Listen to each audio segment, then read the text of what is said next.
congregation. Yeah, right in front of you. Don't touch that table.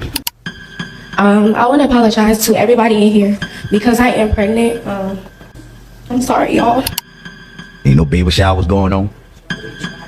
That's what you lose out there. When you have a baby out of wedlock, ain't no baby showers.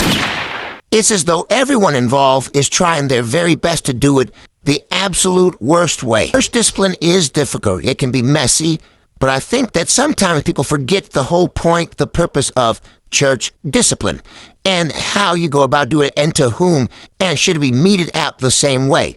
Well, most of you have seen the video that's gone viral about this small church in, I think, Virginia, and I don't know if they accidentally did it. They meant to do it, but they left the live stream open one particular, I don't know if it was a Sunday or evening service, or I don't know. But to bring up this 14-year-old girl who has gotten pregnant and to discipline her in front of the church. So let's just play this and let's show why, one, he's wrong, the church is wrong, the mother's wrong. Obviously, yeah, the girl was wrong, but she's 14. But then also, what happens after that? Those saying two wrongs don't make a right. Well, we've got a whole bunch of wrongs because there's someone else that actually tries to fix this and is just as wrong. And then let's look at what actual church discipline in the Bible, in the scriptures, actually looks like. In front of the congregation. Yeah, right in front of you. Don't touch that table.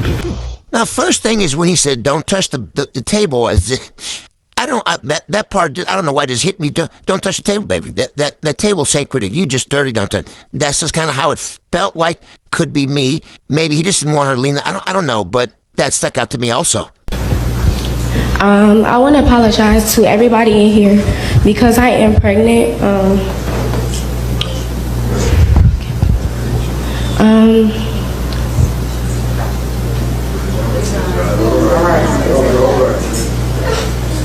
I'm sorry, y'all. And I just hope that y'all all forgive me and well, praying for me.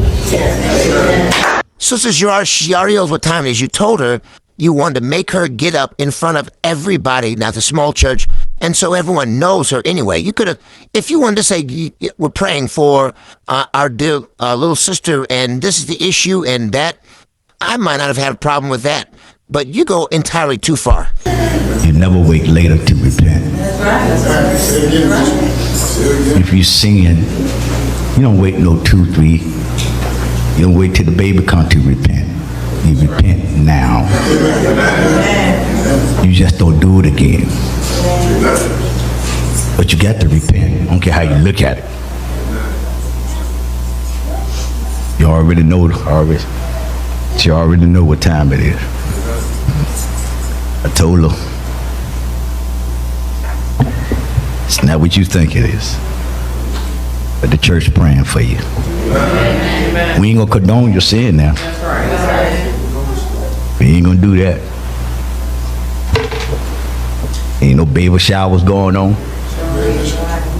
That's what you lose out there. When you have a baby out of wedlock, ain't no baby showers. So no baby shower. So nothing. You get nothing. By the way, there are churches that do this. There's a lot of churches. Matter of fact, they used to be done quite a lot. In some of the holiness churches, churches where you may have to wear a certain dress length and certain colors and makeup and things like that couldn't be worn. I won't speak who knows, but this is a small church. And I don't have a problem with you saying, hey, listen, you done wrong. But how long does she have to be punished? I wonder. So here it is. I don't know how many months pregnant she is. So 3, 4, 5 months down the road, you know what? You still can have a baby shower. No gifts, no nothing, no diapers, no formula. If she's going to have formula, I don't know. No change of clothes, none of those things. Nope, sorry, you messed up.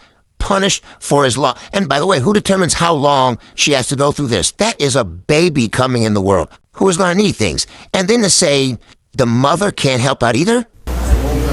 And nobody at this church about a 10 one. Red Bishop. Red Bishop.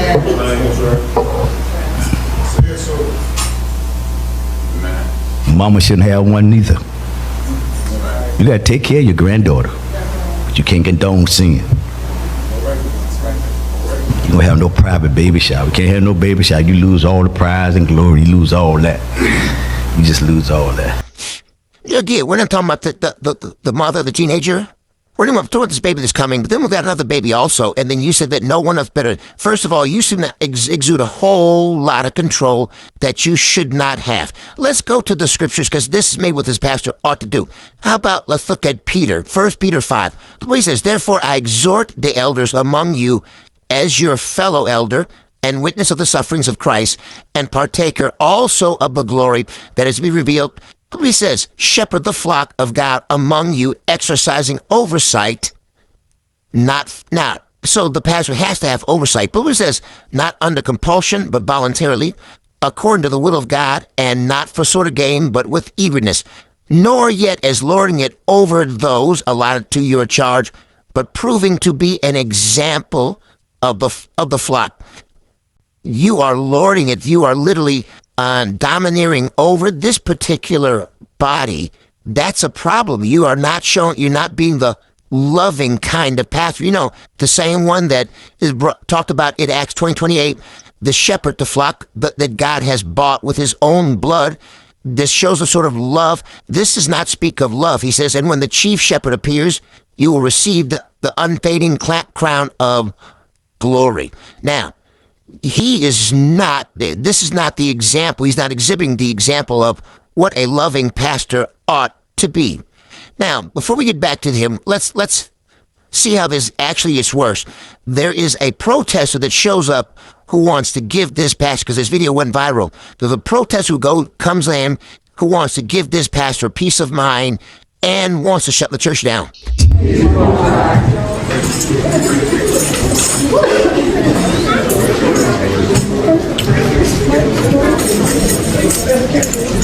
You the pastor that denied that lady her baby shower and embarrassed her up here? I'm coming in this church. What you want? I'm asking you a question. Now, what you do, you want. I'm asking you, are you the pastor? What do you want? I'm asking you, are you the pastor are you the pastor that publicly shamed that young lady? What do you want? I'm asking you a question. What do you want? Are you the pastor who publicly shamed that lady? What do you want? You don't understand English? What do you want? Why did you? I want to know why you publicly shamed that lady. Don't touch me now. That's assault. We gotta go. All right. He didn't ask me to leave. Don't touch me. He just did, but don't touch me because I touched back. He in my way. Come on, man. Come on, man. Excuse me. Come on, man. Come on. He's all right. Y'all supposed to be of the Lord, though. But y'all see it, y'all. This is a church. We'll be having a protest here. We'll be shutting this down. They up here pressing up on me, then touching all up on me. You touching on us? I ain't touching yet. You ain't gonna touch us. You ain't gonna touch me. We don't want to touch you. Oh, I know. Keep it that way. Y'all being shamed across the whole country, and y'all church gonna be shut down soon. Just know that. We'll be protesting y'all, boycotting y'all, getting that girl the help that y'all want to get, publicly shaming people. Now it's time for y'all to be publicly shamed. I grew up all my life in the church. It's a shame. This church used to be Calvary Community Church where they welcome people and they didn't publicly shame people and chastise them for sin. All y'all sinless. None of y'all sin in this whole church. When y'all sin, everybody had to go to the front like that. When you sin, you had to go to the front of the church like that. Oh, y'all goons for the Lord now. Goons for the Lord, huh? Okay. Y'all worse than the police now. Y'all getting publicly shamed now. How I feel? Y'all protecting a corrupt pastor, preacher, whatever you call it, on this cult-like mentality. I'm guessing all y'all is. So I went with a little out of that play, and I, kind of moved around a little bit so we kind of speed up a little bit. But this particular person is, I believe, a Black Lives Matter member, a protester, which tells you a lot about him. And maybe he sees the wrong in this, and there's wrong in this, but two wrongs don't make a right. And you saying that you're going to shut the church down. Now, the mother, she did come back out, and she issued a statement where she's in support of what her pastor did. All right, fine. If that's how you guys do things, fine. Is it the biblical way of doing things? Well, no, it's not. Remember, because this little girl has done something wrong. No one is saying that what she did was right, but you don't exacerbate it. The whole point, the whole goal of any sort of discipline or anything like that is to have restaurant. Matter of fact, let's go to this passage first. For a little one, that's one. Go to Galatians 6. If anyone is caught in trespass, you who are spiritual should be you, pastor. You should be spiritual. Restore such a one in a spirit of gentleness, each one looking to yourselves, so that you too will not be tempted. Bear one another's burden, thereby fulfill the law of Christ. You're not doing that. What you do is you're doing your very best to shame this little girl. I think that she's already bearing some shame, you want to make it worse. Why don't you walk with her and show her how this ought to be done?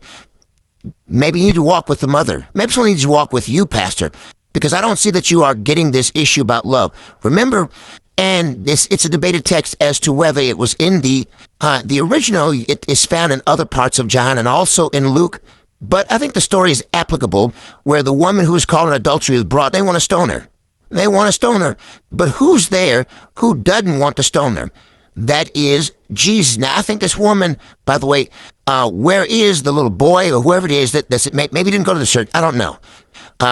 But in this case, the person that she was caught with isn't brought up. But Jesus makes a statement that any of you guys that don't have sin, go ahead and cast the first stone. Go ahead and kill her. In other words, go ahead and exact the kind of punishment on her, because you are clear of any sin that would also require any sort of punishment being exacted upon you. Go ahead and call her out and shame her, since you are not guilty of anything that also requires shaming yourself. That's the point. It's almost like we're doing like how they did in the movie Lord of the Rings, Game of Thrones. We're going to just shame her, just shame. Is that what we're doing? No, we shouldn't be doing that. Then what did Jesus say when Jesus spoke to her after it was all said and done? Jesus straightened up and says, "Woman, where are they?" After they flee, because you put the light back on them, he says, "Did no one condemn you?" What does he say? "Neither do I condemn you. Go and sin no more." That's the whole point. Let's restore this young lady to her rightful place, where she should be, rightful place, but where she should be, where we want her to be. And so that in 10 years, 20 years, we don't see her making some sort of video about, yeah, I was a girl in this video. And it bothered me so much that I left the church. I hope that didn't happen. But you can see why it could and why it might. Because other folks have had, you don't want to embarrass a person out of the church. Because we all know that we've got something to deal with. And if Bishop so-and-so gets wind of it, we're coming before the church to have them cast stones at me. No, Bishop, how about we open up your door and look at what's happening in your house? And other folks who are also doing the exact same thing. I understand you want to make sure that sin isn't pervasive in the church, but this pharisaical, legalistic way of going about doing things, this unloving way, that's not good at all, and it's certainly not what the Bible had intended for any sort of church discipline.